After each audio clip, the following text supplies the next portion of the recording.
সাজু হওক অৰুণোদয় আঁচনিৰ লাখ লাখ মহিলাসকল নতুন বছৰত পাব পাৰে মাঘ বিহু উপহাৰ। হয়, ৰাজ্যৰ লাখ লাখ অৰুণোদয় হিতাধিকাৰীৰ বাবে চৰকাৰে দিলে ভাল খবৰ। 1 জানুৱাৰীৰ দিনাই মুখ্যমন্ত্ৰীয়ে কৰিব ডাঙৰ ঘোষণা।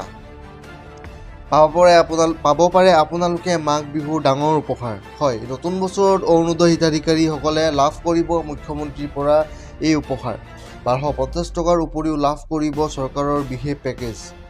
কি থাকিব এই উপহাৰৰ টোপোলাত? টকাৰ বাহিৰে আন কি থাকিব? টকা নে অন্য কিবা লাভ কৰিব পুৰস্কাৰ হিচাপে? নতুন বছৰত অৰুণোদয় হিতাধিকাৰী লাভ কৰিব মুখ্যমন্ত্ৰীৰ এই উপহাৰ। নতুন বছৰত যুৱকলৈ চৰকাৰৰ ডাঙৰ উপহাৰ। 1 জানুৱাৰী অৰ্থাৎ আজিৰ পৰাই ৰাজ্যত আৰম্ভ হ'ব বাবু আঁচনি।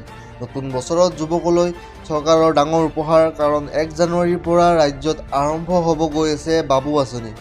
বাবু আঁচনিৰ জৰিয়তে যুৱকসকলক দিয়া হ'ব অগ্ৰাধিকাৰ।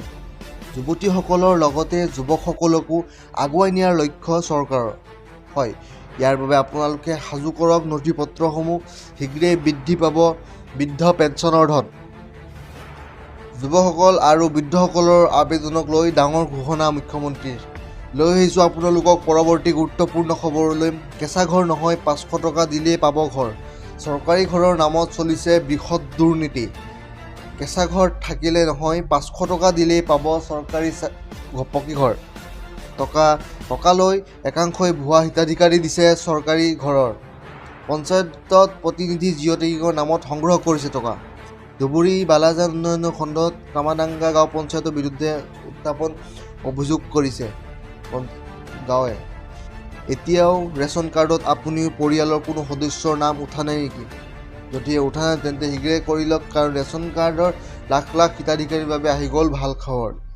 ৰেচন কাৰ্ডত আপোনাৰ কোনো পৰিয়ালৰ নাম সদস্য হোৱা নাই নেকি? যদিহে হোৱা নাই তেন্তে কিদৰে অন্তৰ্ভুক্ত কৰিব আপোনাৰ সদস্যৰ নাম?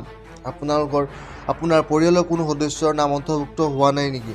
পৰিয়ালৰ প্ৰতিগৰাকী সদস্যই লাভ কৰিব বিনামূলীয়া ৰেচন। নাম নথকা সদস্যৰ নাম অন্তৰ্ভুক্ত কৰিব পাৰিব ৰেচন কাৰ্ডত। ৰেচন দোকানীৰ সৈতে প্ৰথমে ইয়াৰ বাবে যোগাযোগ কৰিব লাগিব। নতুন সদস্যৰ সকলো তথ্য পাতি যোগান ধৰিব লাগিব বিভাগীয় কৰ্তৃপক্ষৰ ওচৰত। নতুন সদস্যৰ বাবে Aadhaar card, PAN card, voter card থকাটো বাধ্যতামূলক। অনলাইন যোগেদিও আপুনি এই ৰেচন কাৰ্ডৰ আবেদন আপুনি কৰিব পাৰিব। নতুন সদস্যৰ সকলো তথ্য গাঁও পঞ্চায়তৰ জৰিয়তে প্ৰত্যায়িত হোৱাৰ পিছতে অন্তৰ্ভুক্ত হৈ যাব নাম। KYC কৰাৰ সময়তো আপুনি নাম অন্তৰ্ভুক্তিকৰণ কৰিব পাৰিব। যদি কোনো লোকৰ মৃত্যু হৈছে তেন্তে অন্তৰ্ভুক্তিকৰণৰ লগতে কৰ্তনো কৰিব পাৰিব নাম। নতুন সদস্য অন্তৰ্ভুক্তি হোৱাৰ পিছতেই কৰিব পাৰিব কাম। আবেদন প্ৰক্ৰিয়া সম্পূৰ্ণ হোৱাৰ পিছতেই সদস্য লাভ কৰিব 5 কিলোকৈ চাউল।